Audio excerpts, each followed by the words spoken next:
Hey, how's it going, guys? Michael here from Asher Family Chiropractic. And today I wanted to speak a little bit about the immune system. And to start off with, we've got to talk about stress. Because stress is the biggest crusher of your immune system. We get a bump in a glucocorticoid called cortisol. And basically, its job is to get you ready to fight the good fight or to run. So we need energy to do that. So it liberates blood sugars, it maintains blood sugar, so you can keep generating energy to your cells. What it doesn't need when you're fighting a tiger or running from a fight is cellular immunity. So we don't need to be able to fight off a microbe or a viral infection when you're in great peril from a tiger. So you simply crash that system down and you move to one that's going to get you out of trouble, which is that fight or flight response. So stress is not a good thing to have over a long period of time. While it's useful in the short term, it's certainly not good in the long term. And if you've got a stressful job, if you've got a stressful environment, if you can move away from that environment to a more relaxed setting, then it's worth doing that as often as you can.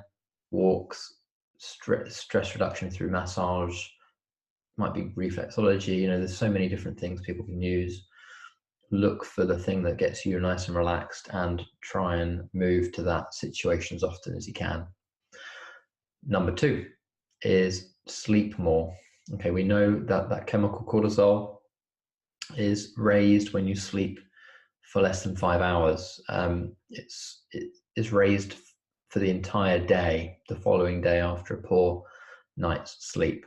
So ideally, we'll get between about 7 and 9 hours. Everyone's a little bit different, but most people do well on that amount of sleep. When it comes to the quality of sleep, we can eat kiwi, we can eat tryptophan-rich foods such as turkey. You seem to be able to maintain and create more melatonin when you have those types of foods in your diet.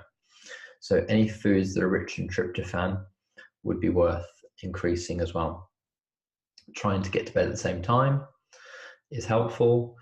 Trying to avoid screen time before bed is also very helpful.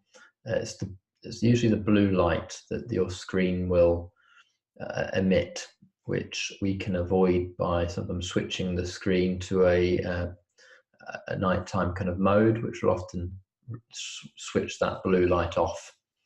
So the other thing that appears to enhance your sleep are things like prebiotics, the fiber, essentially, that our bacteria in our gut can turn into medium chain fatty acids. So you can take a prebiotic powder, mix it with some water or some, usually water works quite well, and then drink that about half an hour before bed. And that can increase your sleep quality as well. So moving on from sleep, we've got eating healthily. So eating good, wholesome, nutrient-rich foods, particularly vitamin C rich foods. So live, raw food, vegetables, fruits, not necessarily oranges, because oranges have got some vitamin C, but there are other non-citrus fruits and vegetables which are much richer. Parsley has more vitamin C for its weight, for similar weight than an orange. Bell peppers have twice the amount of vitamin C than an orange. Even things like broccoli have more vitamin C. The problem is with a lot of vegetables like broccoli, we heat them to a very high temperature and essentially we destroy the vitamin C content in them. So eating more raw fruits and vegetables is ideal for not blasting and cremating that vitamin C. On the flip side of that, we can also freeze our vegetables and fruits, and that also loses about half the vitamin C content. So try to reduce the freezing and the heating of your fruits and vegetables, and you'll lose a lot less of your vitamin C.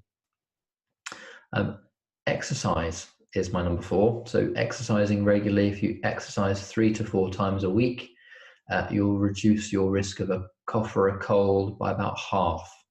which is quite a significant amount of reduction just simply by being more active every other day. So that's not even every day, that's just every other day. So try and be active every day and you'll certainly boost your immune system quite nicely. So that might be 20 to 30 minute brisk walk.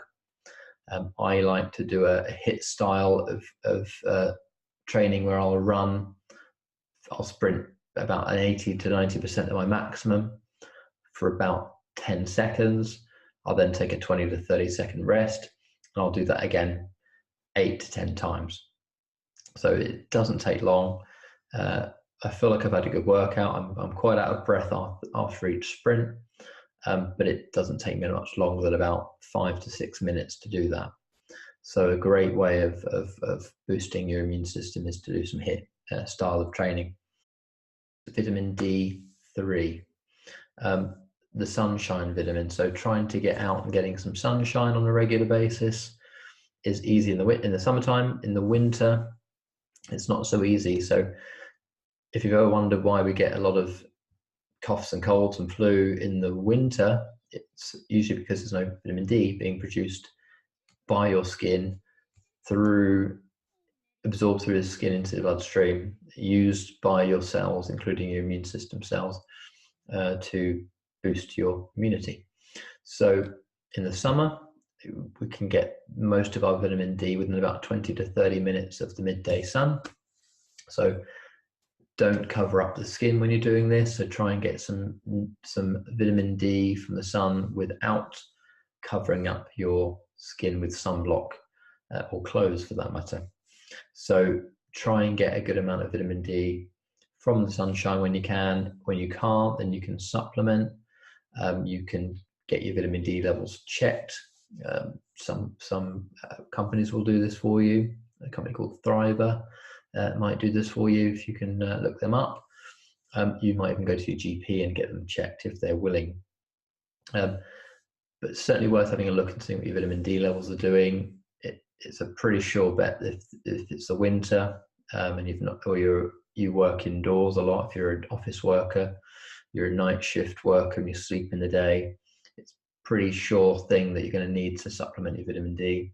And 3,000 to 5,000 international units is usually a safe way to go in terms of dose. Obviously, you can get this chat about this with your medical practitioner if you need to, but that's generally well tolerated for most people. So I hope those tips have been useful to you. Any questions, feel free to ask in the comment section. Drop us a like, subscribe, and I look forward to seeing you in the next video.